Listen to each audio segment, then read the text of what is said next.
Aujourd'hui, nous lisons Genèse chapitre 8, encore dans la rubrique Je lis la Bible chaque jour avec la Bible ouverte 109. Veuillez commenter sur ce que vous dit ce passage de la Bible. Genèse chapitre 8. Dieu se souvint de Noé, de tous les animaux et de tout le bétail qui était avec lui dans l'arche, et Dieu fit passer un vent sur la terre, et les eaux s'apaisèrent.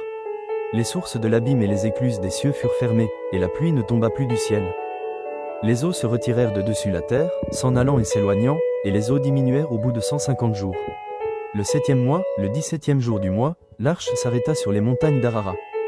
Les eaux allèrent en diminuant jusqu'au 10e mois.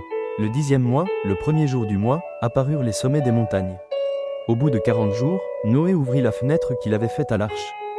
Il lâcha le corbeau, qui sortit, partant et revenant, jusqu'à ce que les eaux eussent séché sur la terre. Il lâcha aussi la colombe, pour voir si les eaux avaient diminué à la surface de la terre. Mais la colombe ne trouva aucun lieu pour poser la plante de son pied, et elle revint à lui dans l'arche, car il y avait des eaux à la surface de toute la terre. Il avança la main, la prit, et la fit rentrer auprès de lui dans l'arche.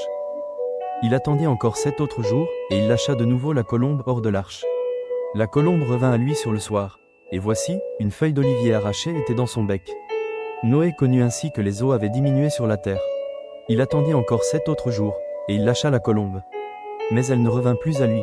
L'an 601, le 1er mois, le 1er jour du mois, les eaux avaient séché sur la terre. Noé ôta la couverture de l'arche. Il regarda, et voici, la surface de la terre avait séché. Le second mois, le 27e jour du mois, la terre fut sèche. Alors Dieu parla à Noé, en disant, « Sors de l'arche, toi et ta femme, tes fils et les femmes de tes fils avec toi.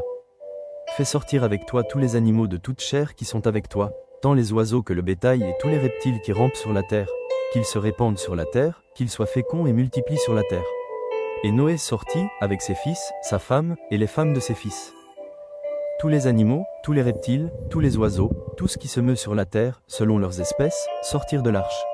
Noé bâtit un autel à l'Éternel. Il prit de toutes les bêtes pures et de tous les oiseaux purs, et il offrit des holocaustes sur l'autel. L'Éternel sentit une odeur agréable, et l'Éternel dit en son cœur, « Je ne maudirai plus la terre, à cause de l'homme, parce que les pensées du cœur de l'homme sont mauvaises dès sa jeunesse, et je ne frapperai plus tout ce qui est vivant, comme je l'ai fait.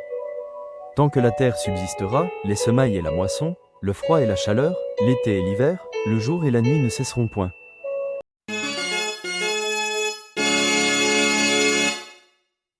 C'était Genèse chapitre 8 dans la rubrique Je lis la Bible chaque jour avec la Bible ouverte 109. Maintenant veuillez répondre à cette question dans l'espace commentaire. Sur quelle montagne s'arrêta l'arche de Noé et en quelle année ?